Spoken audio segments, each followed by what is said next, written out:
39वां अध्याय। शिवजी का किरात अवतार। नंदीश्वर बोले, हे सनत कुमार जी, अर्जुन महामुनि व्यास जी द्वारा बताई गई विधि से शिवजी की उपासना कर रहे थे। काफी समय तक तपस्या करने के पश्चात उनके तप का तेज बढ़ना आरंभ हो गया और उनका तप और रुद्र रूप धारण करता जा रहा था। अर्जुन ने एक पैर पर खड़े होकर सूर्य की ओर देखते हुए पंचाक्षर मंत्र का जाप करना आरंभ कर दिया। उनके तप के प्रभाव से सभी प्राणी, जीव जंतु और देवता दग्ध होने लगे। अर्जुन की इस घोर तपस्या के विषय में दुर्योधन को ज्ञात हुआ। उसने मूक नाम के दैत्य को अर्जुन के पास शुक्र का वेश धारण करके भेजा। वह दुष्ट राक्षस अनेक प्रकार की ध्वनि निकालता और वृक्षों को उखाड़ता हुआ अर्जुन के तप के स्थान के निकट पहुंचने लगा।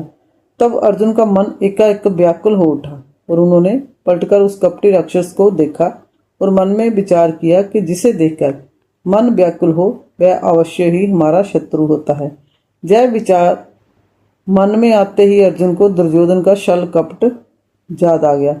अर्जुन ने वहीं बैठे बैठे उस पर बाण चला दिया। उसी समय स्वयं भक्तवत्सल भगवान शिव भी अपने भक्त अर्जुन पर आए संकट को देखकर उनकी रक्षा व परीक्षा हेतु तुरंत वहां आ गए और उन्होंने भी उस बहरूपीय राक्षस पर अपना बाण चला दिया। उस समय देवादि देव महादेव जी ने भील का वेश धारण कर रखा था। उनके शरीर में श्वेतधारियां थी और वह कच्छ बांधे हुए थे। उनके कमर पर तरकश और हाथ में धनुष बाण था और वे भी उसी शुक्र का पीछा कर रहे थे।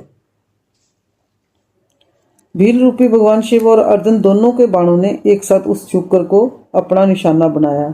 शिवजी का बाण उस विशाल शुक्र की पूंछ में और अर्जुन का बाण उसके मुख में लगा। उस भयंकर आघात को वह सह नहीं सका। पल भर में ही भयानक शब्द करता हुआ वह धरती पर गिर पड़ा और उसके प्राण पंखेरु उड़ गए। उस समय सब देवता भगवान शिव की जय जयकार करने लगे। शुक्र रूपी दैत्य के मारे जाने पर दोनों बहुत प्रसन्न हुए।